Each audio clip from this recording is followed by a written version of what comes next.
the 419 with Gretchen DeBacker, Matt Killam, and Kevin Mullen. Welcome into the 419, powered by WGTE and presented by Wheatro Wealth Management. I'm Kevin Mullen. Gretchen DeBacker. Matt Killam. You tried to get us canceled already? Already. Just right out of the gate. He refuses to look at the camera today. Rightfully so. Yeah, are you beefing with the camera? Well, it's beefing with me for obvious reasons, but we've had some shifting in the studio here because there was a large party. I guess our invite was Got lost in the mail. Spam. Yeah. And this television is incredibly close to me. Yeah. It is We have very a screen close. that shows what you all are seeing, and we're sorry. Yeah. But now this is like so incredibly close to us. It's like, it feels like it's like almost like a live puppet show or So something. now you feel the way Yes. that all of our viewers Yes, feel. and I 'cause you feel can bad. Really, yeah, that's feel bad. Nope. I can't Not stop. today. Yeah. I can't stop. We've got an exciting show today. We do.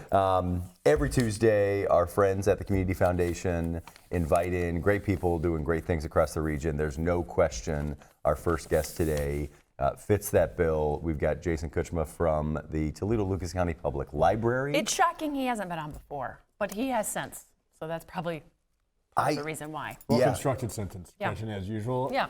We've You've had clearly staff spent a lot of time at the library. We've had staff in, but now we have Jason. Yep. He couldn't come at a better time. Yep. So, and then, guys, I don't know if you've looked at the full notes for the show, but we've got a real talent coming on to show us how it's done.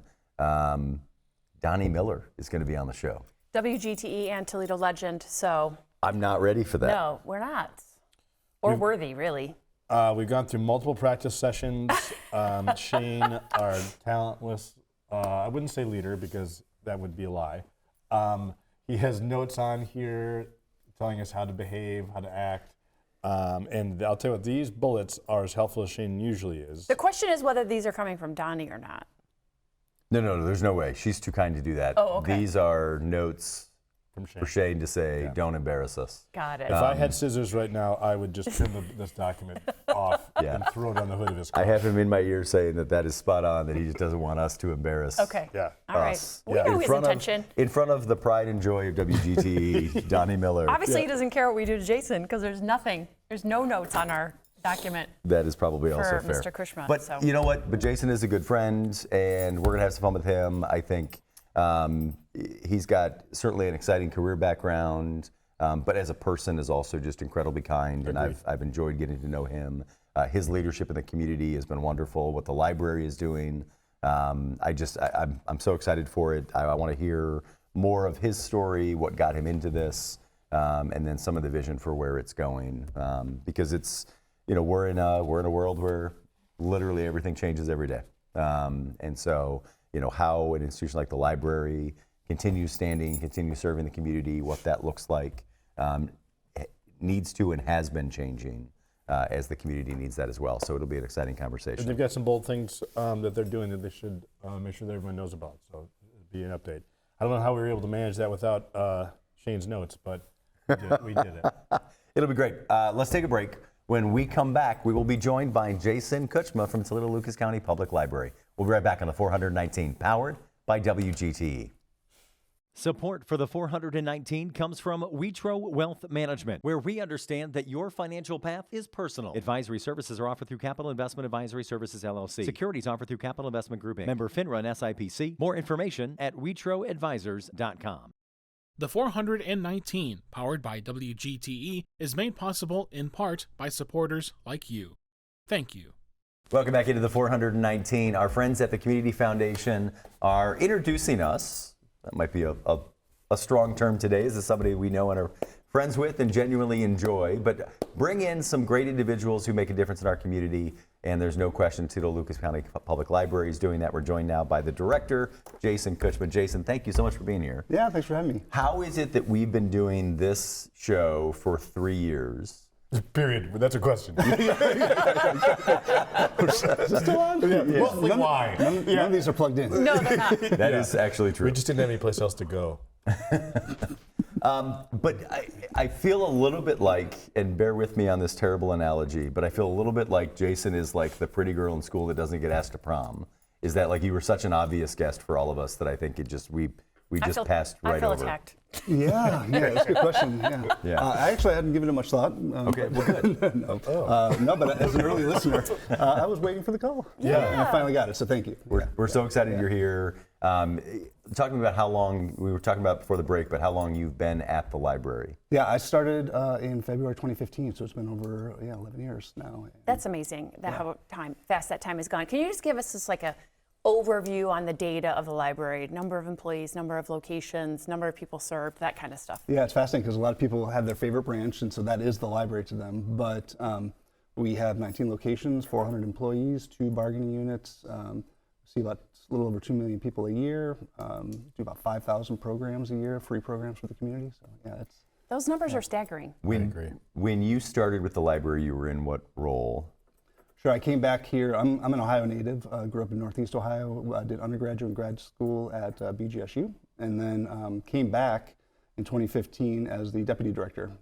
Clyde Scholes had recruited me here. My wife and I had infant twins in an 800 square foot apartment in Brooklyn, and we met here in Toledo, met in the Old West End, left, came, and was like, do you think it might be time for us to move back? And here's an opportunity for us to do just that. Yeah. And then obviously, if folks aren't familiar, I mean, your sort of move to the top was a bit of a bittersweet moment, right? Because it was a challenging time for the library, a loss of a long time beloved leader. Yeah, tragically, Clyde had announced his retirement at the end of January 2019, and he was going to retire that summer. And so just a few weeks later, he had passed away on the job, walking to his car on a Friday. So. And a beloved a person in the community, not just in the library. Someone who had run that institution for over 35 years. You know, it's so taking the reins after something like that was it was a lot. What's something you learned from him and his leadership after you got here? Boy, that's, I think he was a quiet, steady leader. He certainly showed me the ropes. I was hired in as somebody who had never worked in a public library before. So I have a master's in library and information science, but I was working in a nonprofit organization that helped provide support services for different libraries in New York City. But they took a flyer on me as somebody who had never worked in a public library to be the assistant director of the library. And I spent the whole first year basically going on an apology tour around the system, like, hey, look, I don't know how I got here, but I'm here to learn as much as I can from everybody, and people have been tremendously gracious, and we worked through a strategic planning process together. See, and I know, we've talked to Matt about this a little bit as well, but like to be, a public face and a leader of an anchor institution in the community that is so beloved. I mean, what is there? Pride, pressure, all of the above? Gratitude. I mean, I feel it's such a privilege. I mean, to be able to head up this institution that's over 185 years old, and I feel it's a lot of pressure as well, right? I need to, we're going through a lot of difficult times right now. It's a difficult time running public institutions as a whole, and so I'm doing my best to do well by our community and by our staff who serve people day in and day out. Well, you're certainly doing that. This is at the risk of putting you a little bit on the spot, Jason. What have you learned from my leadership? No, I'm just kidding. We're the same thing to work every day. Yeah. No, we don't have enough time on the show to get a good vest. Yeah, get any vest. But it's challenging to follow a legend, right, and then make it your own. The transition, of course, wasn't ideal, and I don't mean to say that in a glib fashion. It was a loss and a tragedy. But I know you personally. You're one of my beloved friends in full candor. But you're a human being, right? Yeah. So, I mean, that has to be a little bit of, not necessarily imposter syndrome, but how long are you respectful of a legend and then make the place your own? How do you balance those? How do you continue to balance those two things? It was interesting because honestly, we were thrown into the pandemic pretty quickly as well. So I was named director in August of 2019. Basically did some restructuring of our leadership team and had everybody assembled by February of 2020, and then we were thrown into the pandemic together. Right. And none of us had worked together in that capacity before. None of us had worked together before in this role. So spent a lot of time trying to think about how do we influence change, but at the same time acknowledge the history and the tradition of where we came from. And I think that's one of the beautiful things about the public library, is that like it is something that is rooted in this decades-long, centuries-long tradition, but it's some, you know, we are nimble enough to be able to adjust and adapt to the needs of communities. That's one of the things. Obviously, the library is a beacon for literacy, right? But it is actually, and you've heard me say this before, the largest service provider in our region for many, many things. So, you know, that having a place that people can rely on, sometimes for just warmth, Yep. For access, and reliability. Not to be overly hyperbolic here, but the world is, you know, I've been told spitting on an axis. I don't know, it's flat, so I don't know how that's possible. Your words, Jason. But, you know, there is something about, or a comfort in knowing it's going to be there, Yeah. right? And it's my job to make sure those doors open. That's every day. right. Right, yeah. But in that, so it isn't necessarily, if you were terribly ego-driven, you're like, I got to make sure I put my stamp on this, put my flag in the front yard, jam my initiative so people know this is now mine and this is the kind of leader I am. So the duality of that and how you've handled it, I don't think is something that's celebrated, because it's not something that would be traditionally celebrated. But it isn't easy. So my hat is off to you. You weren't a first-time leader, but all those things thrown into a blender on top of COVID, when every leader in our region and everyone in their own homes were fearful of their lives and didn't know what was next. And then when we come out of it, then it's right back to business, right? And you're supposed to be, and you never get a chance to sort of retool. Yeah, and in the middle of all that, we won the National Medal Award for Library Services, which is the highest honor you can get from the federal government, you know, the Institute for Museum and Library Services. So we got to go to the White House and meet Dr. Joe Biden and receive that award on behalf of our staff. And so thinking about, I would have been happy just maintaining, right? But we actually succeed, you know, excelled. And I think our staff did a really incredible job coming through all of that tragedy, you know, the crises, and even a cybersecurity attack that happened somewhere in there as well. Well, so, Gretchen, I apologize for that. Yeah. So There's zero chance that Gretchen can pull off a cybersecurity this whole attack. ruse about not being able to know how a printer works. So tell me It's about actually a 3D printer. what made you. Oh my God. Most printers are 3D. Yeah. Shut up. I wish we could 3D print a substitute for you. Jason, what made you a good applicant and then winner for that award? And give some people some context as to what it is. Most people may not know. And Yeah, I'm so- assuming they don't give it out anymore. It has not been given out for the past couple of years. Shocking. That is true. I believe we were the last ones. That's leadership. It's a recognition of how you're serving your community. I mean, the library is amazing because obviously we provide access to literacy and promoting a love of reading, but it's also a platform and infrastructure for our community. So as you mentioned before, you know, not only are we a place where people can come get books and enjoy a program, but it's also a place where other organizations are using the library as infrastructure to serve the community in ways that they aren't able to do with their own footprint in the county. I was at a committee meeting this week. Yeah, with the parks, I mean, parks are similar. You know, we're one of the two only institutions that have the kind of footprint we have across the county and across the region. I'm interested in back to COVID just a little bit, some of the things that were put in place during COVID. I was working at the Emergency Operations Center during that time, and when stuff was shut down and communicate and doing so many institutions like the library were innovative. I don't know if you had the Hoopla app before that or got it during that time. It's fabulous. I use it all the time. But what is something that you put in place during that time that your audience loved and that you've kept?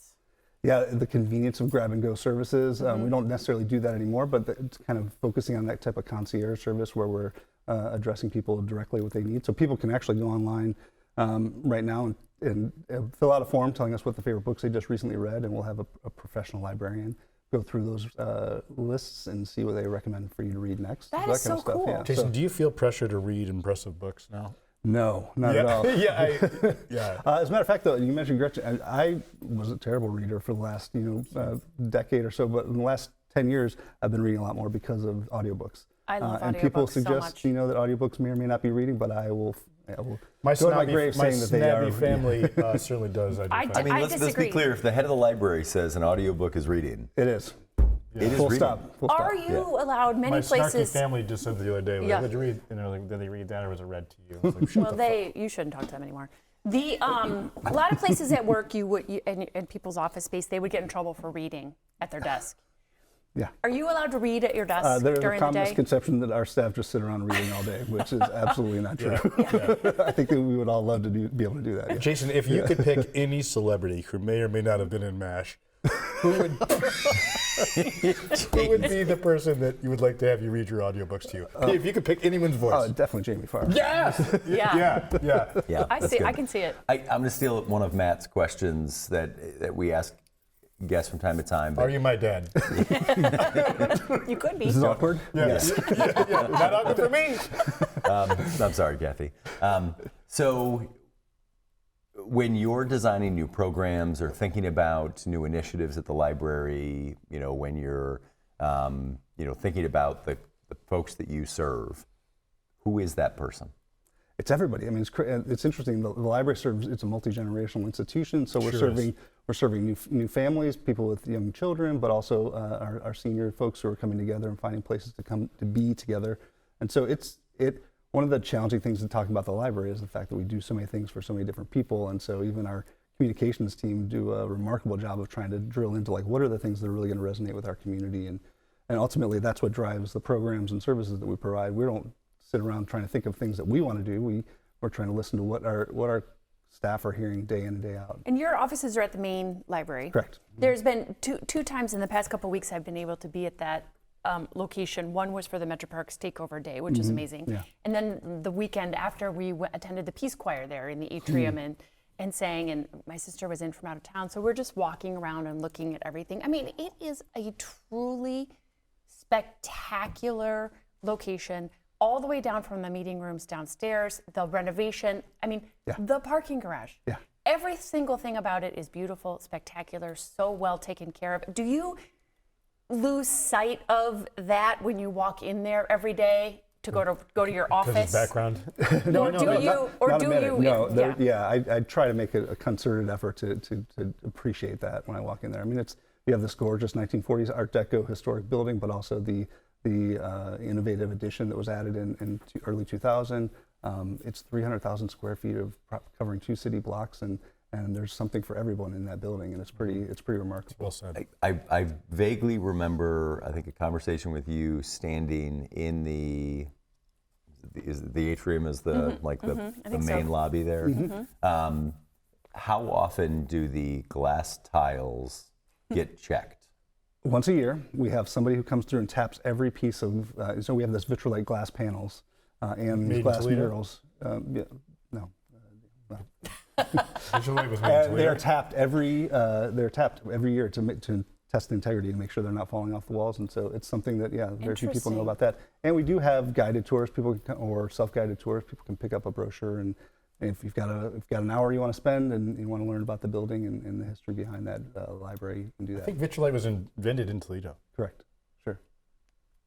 Now I don't know what to do. Yeah. I also have to ask you about parking garage. Yes, sir. Drive down to the parking garage, Yeah. and there is a gate or an arm at the parking garage that raises and lowers when you pull up to it. But it's, I can't wait to see where this is going. That's so interesting. why does that exist? We did charge for parking. used to be charged, We yeah. used to charge for parking, and so people would have a couple hours of free parking, and then we would ask for people to contribute. But during the pandemic, we raised those, got rid of those fees, and now we try to make sure that people are using it for library purposes. But it is it's a public asset, and we want to make sure that there's access to it. Well said. So you want them to remove the gate? Is that what you're saying? No, I just it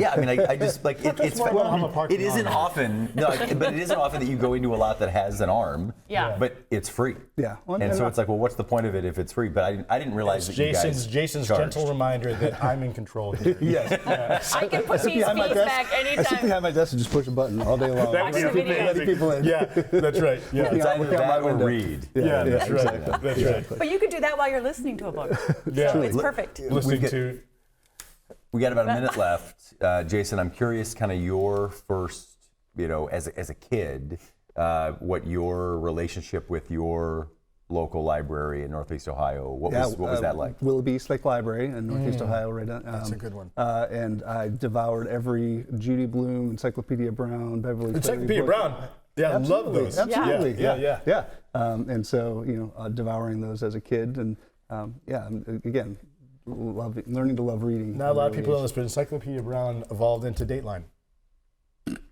There's a reason why people don't know that. Because it probably It's is sponsored by Vitrolite. All right, we're going to take a break. When we come back, I want to talk about where the library's going.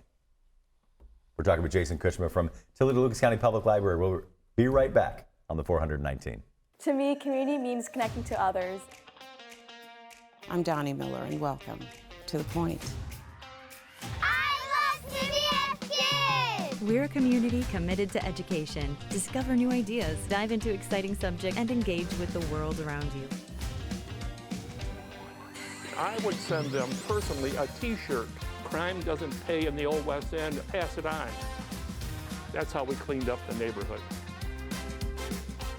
Vision loss for people is not the end. It's a story. It's the next chapter. WGTE Public Media invites you to Get Out and Play Day. Monday through Friday, it's the 419 powered by WGTE.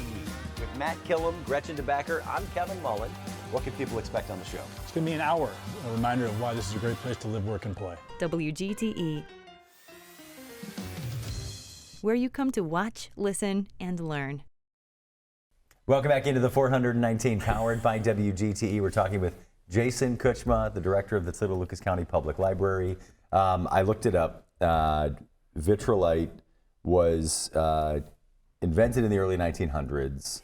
That's what I said. There was the Vitrolite Glass Company and also the Pittsburgh Glass Company that were the early manufacturers. But Libby Owens Ford created this in the 1920s and 1930s, like manufactured it. So it is. You're right, Matt. It was manufactured in Toledo. You hear that, Shane? You were right. Yeah, Ish. that's right. Yeah, that's sure. That's more Invented right than by normal. That's true. I'll take it. I'll take it. Jason. And Jamie Farr invented it. Talk to me. He and his buddy Alan Alda.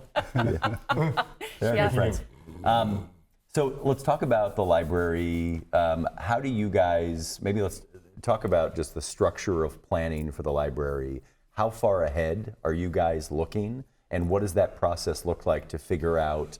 I mean, you serve so many people. In so many ways. And so to try and think about what does the community need from the library X number of years from now? Yeah. How in the world do you do that?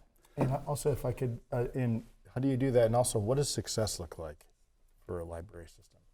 I mean, success, to start with that, success looks like people using their public library. And we have, over 290,000 people have a library card in Lucas County, and we want to make sure that number keeps growing. But planning, we do strategic planning to make sure that we're aligned, aligning our goals, our objectives with what the community needs. But we also have facilities planning. And so right now we're in the middle of doing a lot of work that was made possible through voters passing a bond issue in 2024, $153 million worth of work across the county to take care of, upgrade, renovate, build new libraries across the county. And so we have a facilities master plan that these are the needs of these locations. Here's how we can improve them, make sure that they're still usable for the next 10, 20, 30, For the 40 layperson, I just want to make sure that we beat this to death because it is complicated. It's not something people walk around with in terms of funding. Right. The passing of the bond money went to what as opposed to operating? Can you walk us through a little bit of that? Because I don't know that people need to make sure they understand how this money is allocated and what the purpose of it is. So I'll start by saying that Ohio Public Libraries are considered the gold standard for public libraries in the country. And part of that has to do with statewide funding that we get through the Public Library Fund. That makes up about 40% of our operating budget, and the remaining 60% comes from local property taxes. That's our operating levy, and we come back to voters every 5 years and ask them, how are we doing? Would you pass this again so we can keep doing this good work? But we did pass a bond issue in 2024, which is solely used for bricks and mortar to renovate, upgrade, and basically take care of this infrastructure that our community has already paid for to begin with. So you think about how do we preserve this investment and make it last for another 10, 20, 30, 40 years. How do you get, this may be a stupid question, but I do wonder about it in terms of the books that you own, right? Yeah, the person checking out a book. How do you know who is the person, and how do you know how many of there's some big title coming out? Yeah. How often until you get it? How do you know something's going to be huge? Is someone trying to sell libraries books? How do you know which location you should have the actual physical book at first? Like, what are the logistics of getting the physical books around? The logistics of What of moving. those 15 questions would you like? It's so interesting. What's your mother's name? What's your favorite belief? It is fascinating. It's an aspect of librarianship. The collection development librarians are spending all their time reading the literature, reading. So they are reviews. reading. They're I knew you do it. Way to out him. Good job, Gretchen. Yeah, That's thanks. like investigative journalism. Dateline. Like Judy Blume on Dateline. So they spend their time figuring out all the reading. Yeah, I mean, reading literature, reading all of our trade magazines, and trying to understand what reading reviews of books, and trying to understand what are the big titles, and picking a certain number. And we have a floating collection, so we purchase a certain amount, and they float around the county. People request them to their location. They're delivered to that location, but usually within a day or two. So yeah, it is a honestly, it is also it's a process that boggles me. It's not a world I live in day to day. Fascinating but I know we have very logistical problem. It seems like. Yeah. I want to come back to the strategic planning kind of discussion as you think about what's next and how you guys pull that together. Yeah. What is the process for that, and then what does the future look like for our library? So we have a roadmap right now that we're working from that really kind of calls on us to be the first place people turn to when they want to broaden their horizons or connect with one another. That's our kind of vision for through the end of 2026. And this year we'll spend a lot of time with our staff and with our community trying to figure out what that roadmap looks like moving forward. And I am certain that literacy is going to be at the core focus of the work that we're doing for the next 5 to 10 years, because right now we are struggling. I mean, kids are struggling in school. We have low literacy rates across the country, and so I think we have a duty, I think, in our community to both help bolster our teachers and our families and caregivers who are helping kids read, but also helping to develop that love of reading. Can you provide a little bit of context for a declining literacy rate, so that if you have them? And I apologize for jumping you with some stat questions, but can you give us some? Yeah, I don't know that I have necessarily stats, but we've been thinking about the learning loss through COVID, right? And there was just a study that came out, I think, within the last couple of days that really focused on it's not just COVID, but actually it happened before that, where learning we started seeing learning losses due to technology, social media, that being a lot of the reason why. And that is plugged into this decline in what way? From a social media standpoint, we are learning or reading less because we don't have enough in-depth understanding, or we become lazy? I mean, I can't even get into psychology of social media, but yeah, I think it has all those knock-on effects. But so we really want to, I mean, there are studies that say also that, reading helps you with your well-being, your wellness, your mental capacity, your cognition. And so there's a whole host of health benefits to reading that we want to really lean into as a community and help support our community in doing We've joked around about it even just several times in this episode about my belief of a failure of leadership both at the national and state level. Just sort of a belief that just sort of a general lack of curiosity or education or information is like a good thing to be. It's a good thing that you don't need those things in your life.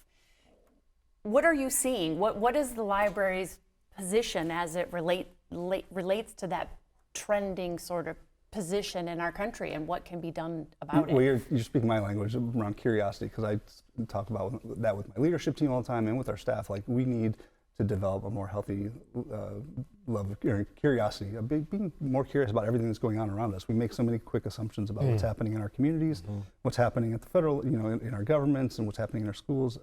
And we need to be asking more questions. And I think, as an institution that is dedicated to lifelong learning, and we really want to kind of lean into that as well, and kind of helping people be curious. And our programs are designed to do that and help people be curious and help people, again, broaden their horizons. We're talking with Jason Kucsma from the Sotto Lucas County Public Library. Go ahead. How can people still be curious if they can just talk into their phone and get an answer to a question? Well, yeah, I think you need to interrogate what you're getting back when you ask that question, right? And are you getting and I think there's obviously value. We want people connecting with one another as well. We through the pandemic and through technology, we've seen so much more social isolation, and we know that has mental health effects and also physical health effects. And so, we're trying to put people together more frequently, and the library can do that. They do very well. I'm curious about, when we think about into the future, location planning, you've got a new facility that's opening up. You're going to build right next door to where we are right now. Right. How does that weigh into kind of decisions on obviously you've got, brand new buildings going up. You've got buildings, and branches that unfortunately are closing. Where does that come from? So, we're right now we're in the middle of this, at the beginning of the first chapter, if you will, of our capital work. And so we're building a new location on Alexis in Tremainsville. That should be opening later this year, beginning of next year. We're designing the new library that's going to take the place of Holland Branch right there in Strawberry Acres. And again, as you mentioned, we purchased property next door to WGTE here, where we're going to build a consolidated branch that will serve the Heather Downs and Toledo Heights communities. And I'm in meetings with architects every week, and I'm talking about all of those projects. So those are the three that are kind of running in tandem right now at various stages. And thinking about, we do our community engagement work. We're asking people what they love about their library, what they'd like to see in their library moving forward. But we know we're trying to build for flexibility. How is our community going to change in the next 20 years? We know that meeting space, places for people to come together, are few and far between in outside of parks, and we're trying to create more opportunities for that, for people to come together as groups or as individuals. I know we've said this almost every piece of our question and answer session here, and I by no means is literacy and education and scrutinizing information, that doesn't take a backseat to anything. But you mentioned a couple things that people talk about the library system is their library, right? And that is the God's honest truth. I know that is a fact. People talk about the library. My library is Sanger. My library is King Branch.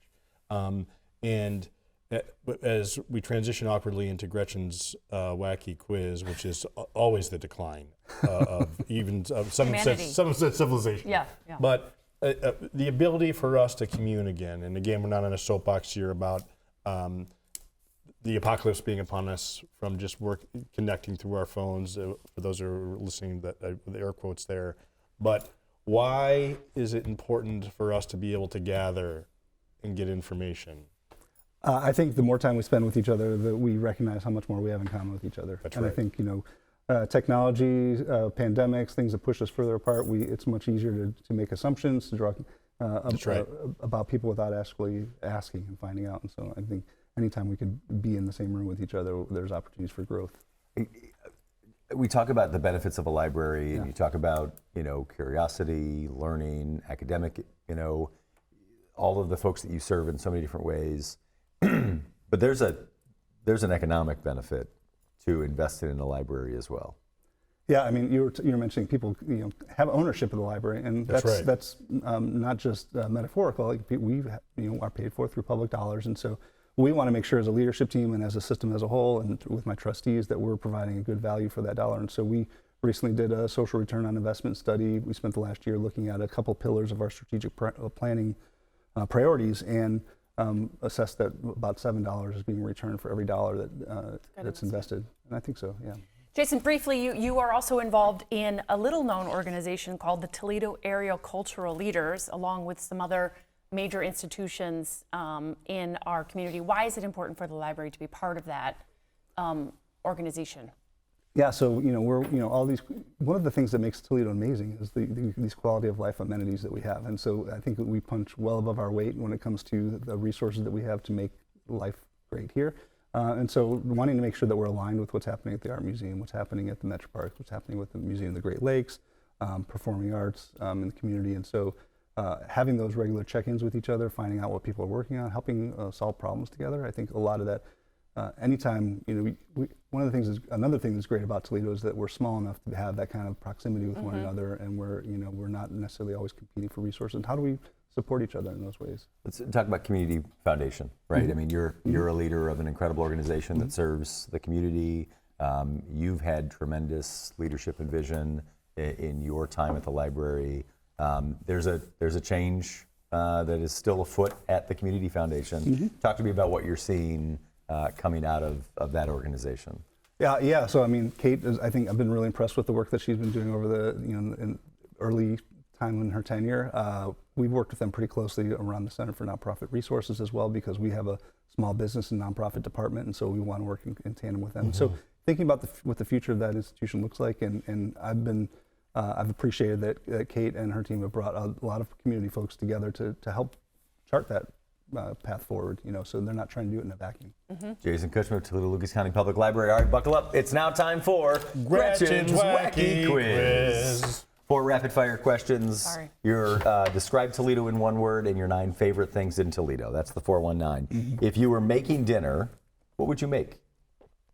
Well, mostly making for the kids, so mac and cheese. That's fair. If you found a genie and had 3 wishes, you can't wish for more wishes. You can't make anyone fall in love. And you can't bring anybody back from the dead. What a dumb genie. These are Aladdin's rules. Oh, okay. What would you wish for? World peace, happiness for everyone, and boy, $1 billion. And 3 more wishes. You said I couldn't do that. If you could have dinner with with anybody from history, who would it be, and why is it Jamie Farr? That was my answer. It's Jamie Farr. I'm ready. Yes, yeah, exactly.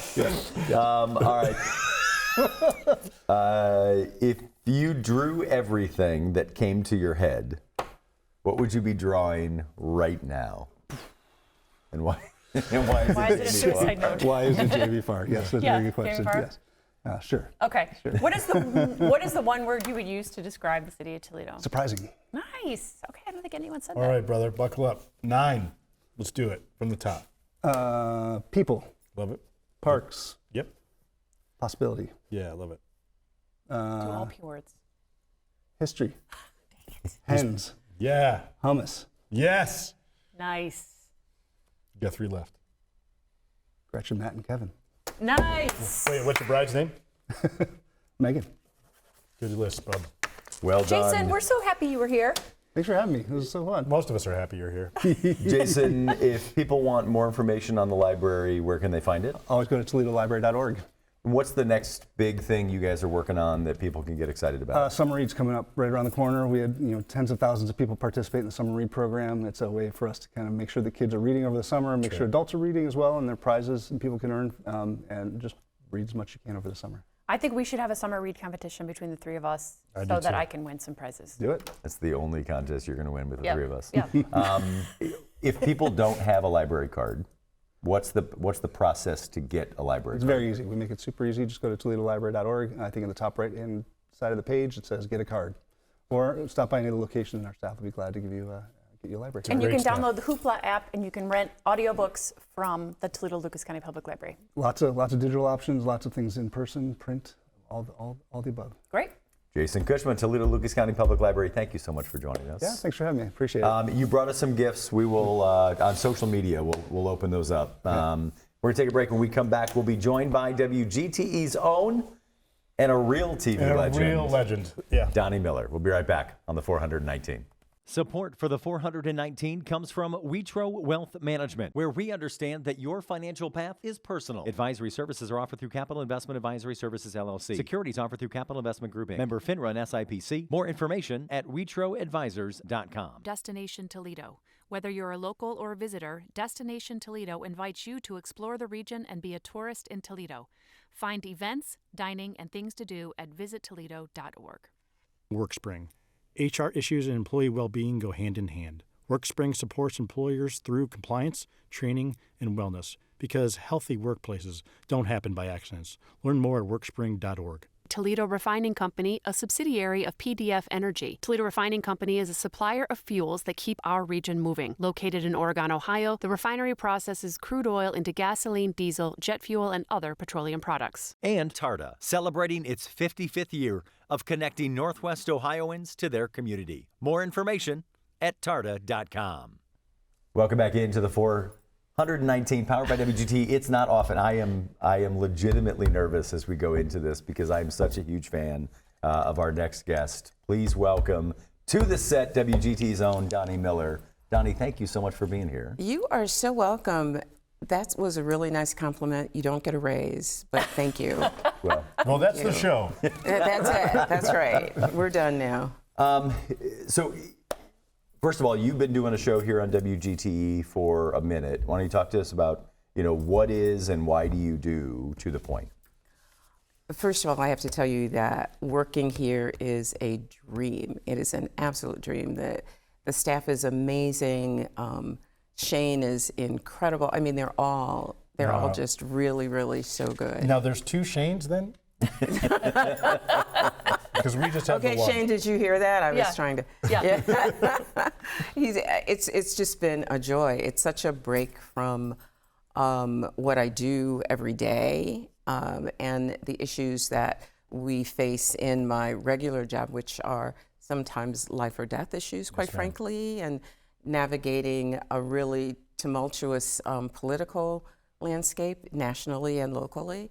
So this is a piece of my joy. Yeah. This show is really a piece of my joy. When we started this program, the most common, the 2 common things we got from feedback was like, you're going to do it every day. And then people talk about like, we're going to run out of people to talk to, run out of great stories. I mean, you've been doing your show for a while now. Yeah. And I got to believe you probably feel the same that we do, that you're never going to run out of great stories. Absolutely never. I mean, never. In fact, my challenge is, and the folks here will support this easily, is I'm changing things at the last minute all the time. Mm-hmm. I'm getting my stuff in like just under the wire because things change so often. I mean, there's all this discussion now about the Voter Rights Act, right? Yes, ma'am. It wasn't on the radar at this level 3 months ago, 4 months ago. So that we absolutely never run out of things to talk about. And actors change, and so perspectives change. So the same issues may come back, but they look different. They sound different.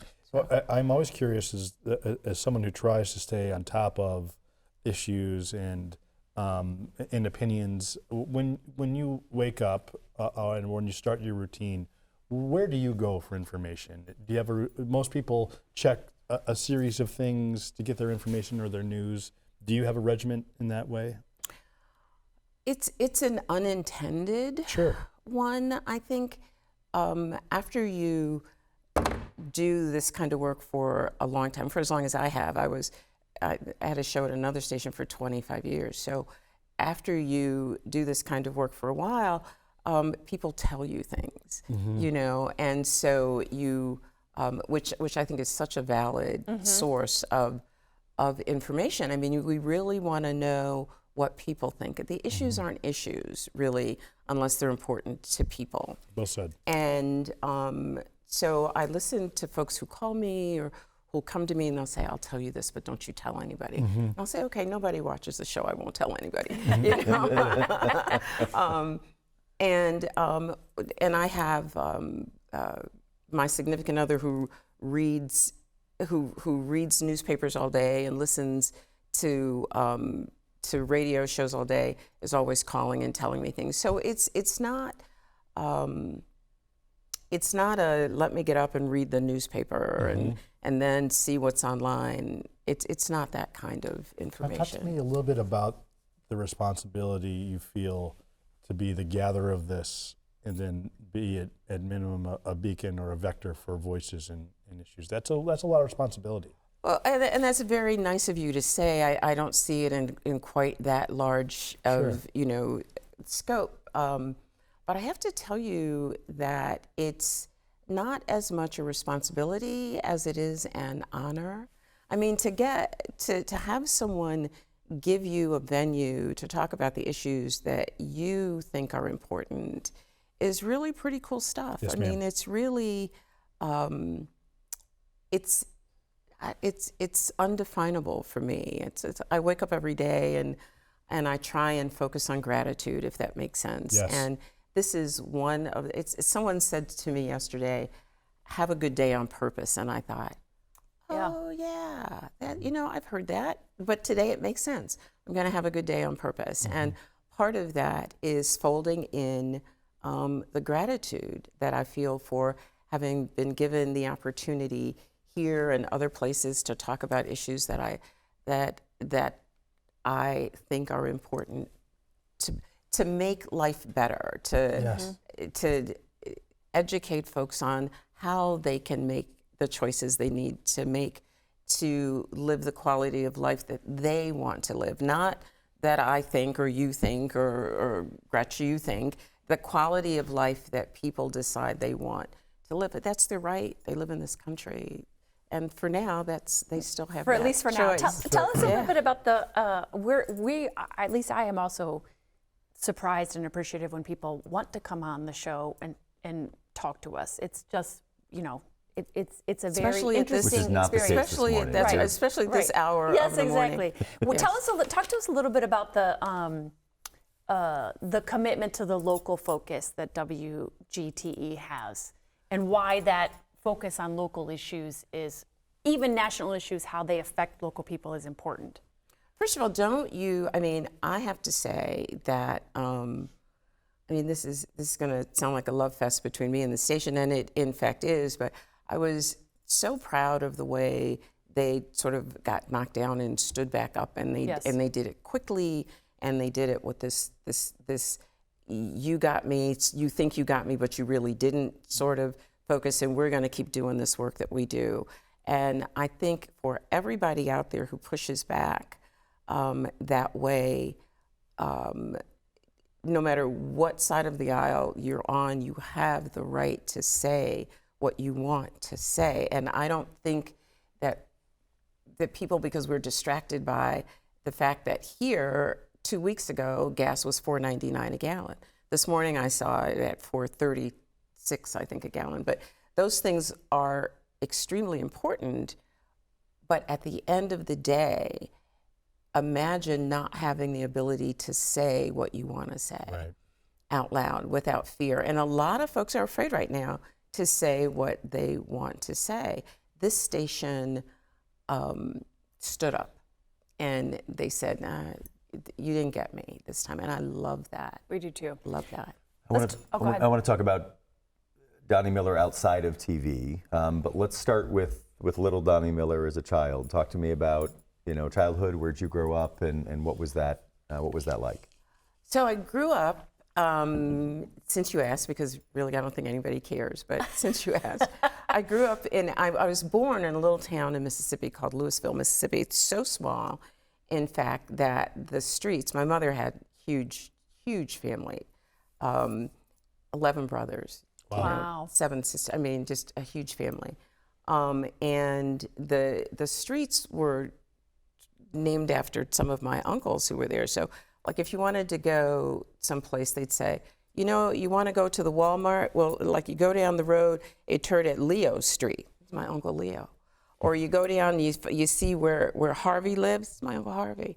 And is little red clay Well, in fairness, streets. your family made up the whole town. Well, pretty close. Yeah, pretty close. yeah. That's true. Pretty Yeah. close. And I was raised by, I left there and my parents moved to Philadelphia, but I was raised by, which is where I essentially grew up, was in Philadelphia. My parents were tough, old-fashioned, Mississippi, bred and born Black folk. They didn't take nonsense. They didn't take excuses. You get your stuff done. I don't want to hear about your issues. You think you got issues, I got issues. Mm-hmm. You're a kid, do what you have to do. My dad's family, relatively speaking, was fairly well off, at least better than my mom's family. My mom and her brothers picked cotton. They took it into the market every day to sell it. They raised their own everything. I'll never forget seeing my grandmother kill a chicken for food for us to take back on a train. We had gone to Mississippi and we had taken the train down. I didn't eat chicken again for a very, very, very long time. I would imagine. It's not for the faint of heart. And then, anyway, I ended up leaving Philadelphia. My dad was a principal of a school in Mississippi and then a teacher in the North. And people were migrating to the North, obviously. You guys know that story, better jobs and all that. But he really couldn't make enough money as a teacher to support the family. And my mom's brothers lived in Detroit. They were all working in factories and said, come to Detroit. You can make a ton of money. We moved to Detroit. I was there for a few years, went to undergrad there, came here to go to law school. And yeah, that's how I got here. When you're not Doni Miller, the TV star, who is Doni Miller? I don't know this Doni Miller, the TV star person you're talking about, but She's a nightmare. is she? I heard that about her. Me. writer That's on her what I contract heard. is Guys, just that's what I insane. heard. You Yeah. would hate her. I know. Yeah. She's like, I only want the chocolate kisses, That's not right. the. Yeah, we've been picking through M&Ms all Have morning. you? That's what the M&Ms. That's Yeah, what the right. M&Ms thing. So who am I? What's your day job? Tell us a little bit about my day NHA. Yep.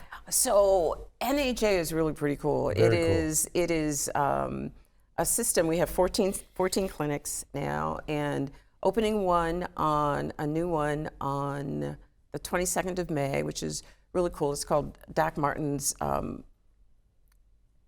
Doc Martin's Remedy Shop and Apothecary. Couldn't remember the name for a minute. Doc Martin's Remedy Shop and Apothecary, and it has a clinic in it. I'll talk in a second about the clinic. It has a pharmacy in it. It's the second pharmacy that we're running, and it has this really cool old-fashioned ice cream shop. So you might ask why we have an ice cream shop in the same. I wouldn't ask that. Yeah, me neither. Me neither. Seems like God's will to me. That's what I think. Don't you think? Yeah. I think that. I thought it was part of the pharmacy. It's part of the clinic, actually. Make them sick, feed them ice cream, send them back to It's the a closed clinic. circuit business That's model. exactly right. That's it. And where is this location going to be? It's in Hensville. Okay. It's right across from Frickers, in Okay, fact, great. in Yep. Hensville. And it opens next Friday. But our focus, first of all, I think, personally, I think that quality healthcare is a right. I think everybody ought to have it. When you start parsing out something so important because of your ability to pay for it, you are essentially saying to the world, you're important and you're not. You're valuable and you're not. I guess that's the same thing. But we need a level playing field. If we want this country to really be its best, we need to level this playing field. And so invite me back so I can talk about feminist theory and the real impact of the assault on the Voting Rights Act and those things that are designed to separate us, which is designed to make the country less functional. I mean, we're never going to reach these ideals we claim to have the way we are currently structured. And healthcare is a major part of that. If you don't feel, when have you gotten anything productive done when you were too sick to get off the couch? Not because you drank too much the night before, but because you're so sick because your diabetes is out of control, and there's not a daggone thing you can do about it. NHA, Neighborhood Health Association, is what they call a federally qualified health center system. So the government gives us money to help level that playing field. We tackle the toughest folks in our system to get to. And those folks that are just looking for great care, all of those. But the equalizing factor is it doesn't matter who you are or what your insurance is. If you have insurance, that's great. We work with your insurance company, it helps us pay the bills. If you don't have insurance, we'll figure it out. We're talking with Doni Miller. I want to do Gretchen's wacky quiz with you just because it's the most ridiculous thing we do. What is it? You didn't prepare We're me do for it. this. We're going to do it on social media, so we'll give you a minute because we've got about 2 minutes left. Talk to me. You're also working on a documentary. Yeah, with Shane. I know. He's everywhere. Yeah, well, Shane's the best. He is. He is like amazing. Of all the Shanes that work here, he is the best. He's got great folks working with him, though, too. That part is true. That's he the really saving does grace. have great people working with him. The documentary is about healthcare and about community healthcare in particular. And he's been working on it. I'm really just sort of tagging along, but he's been working on it for quite a long time, and I'm pretty excited about it. Can I say this, though? I'll say it really fast. One of the things that we need to pay attention to is because we're all getting old, guys. I mean, whether you like it or not, you wake up in the morning and... I don't like it. I know you don't? I don't know if that was a survey. Okay, you don't like it? Yes, if we could choose, I do not like it. You guys ought to settle him down. Take his coffee or something. Can't. Okay. We can't. I don't even drink. The issues that are facing seniors in the homelessness, Yes. the food insecurity, and I kind of hate that word, food insecurity. I mean, some people just have no food. They're not insecure about it. They know they don't have it. And when you see people who are 70 years old foraging through trash cans and standing in food lines, so I know this is a lot for this time of the day, but we really need to pay attention to that particular issue because the population is just getting older. Aging, right. That's right. I'm sorry to close on this, and it feels disjointed for me to ask this question of But you, so I please. apologize for putting you on the worries. spot. Certainly from someone whose family is come from Mississippi, but are we going to make it out of this? Do you feel like there's irreparable damage has been done to the core of our institutions here? Can you give us some hope? And the reason why it's uncomfortable to ask is because certainly between the two of us, based on demographics, you know a lot more about the injustice in our systems than I. But is there hope here? Can you provide me with your thoughts on that? You know, the part of my personality that is purely feminist and revolutionary says you gotta have it. Yeah. You know, the more pragmatic side of me says, okay, we might be, but how long is it going to take us to repair Come back, right. what's been done? Yes, ma'am. Even in terms of just the way we've begun to think about each other. How long is it real? Is that going to happen in my lifetime? I don't know. I don't think so.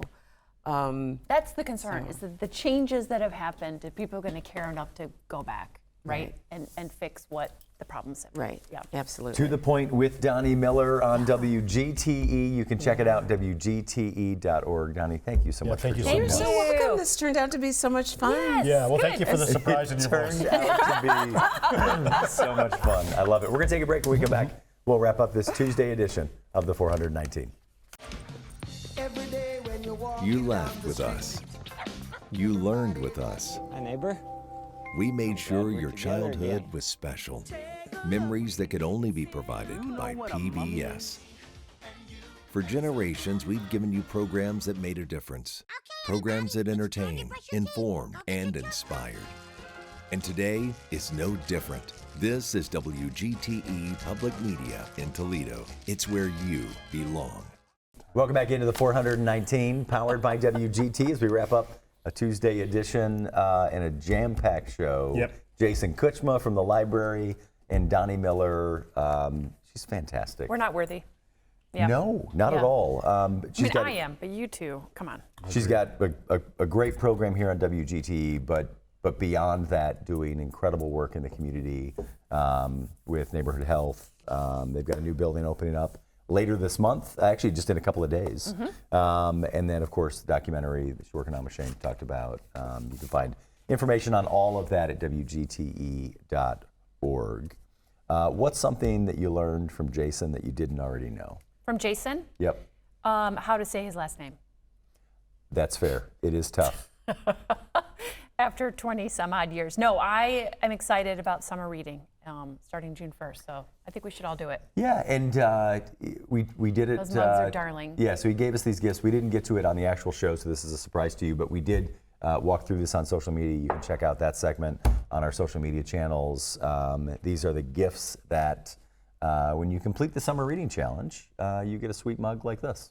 So just one of the many ways that they are serving the community. If you missed any part of the show, the interview with Jason, the interview with Donnie Miller, you can catch it 7 a.m. on YouTube, 3 p.m. on FM 91, or 6 p.m. on WGTE Connects channel 30.4, of course, online, WGTE.org/the419. It's the 419, powered by WGTE and presented by Witro Wealth Management. The 419, powered by WGTE, is made possible in part by supporters like you. Thank you.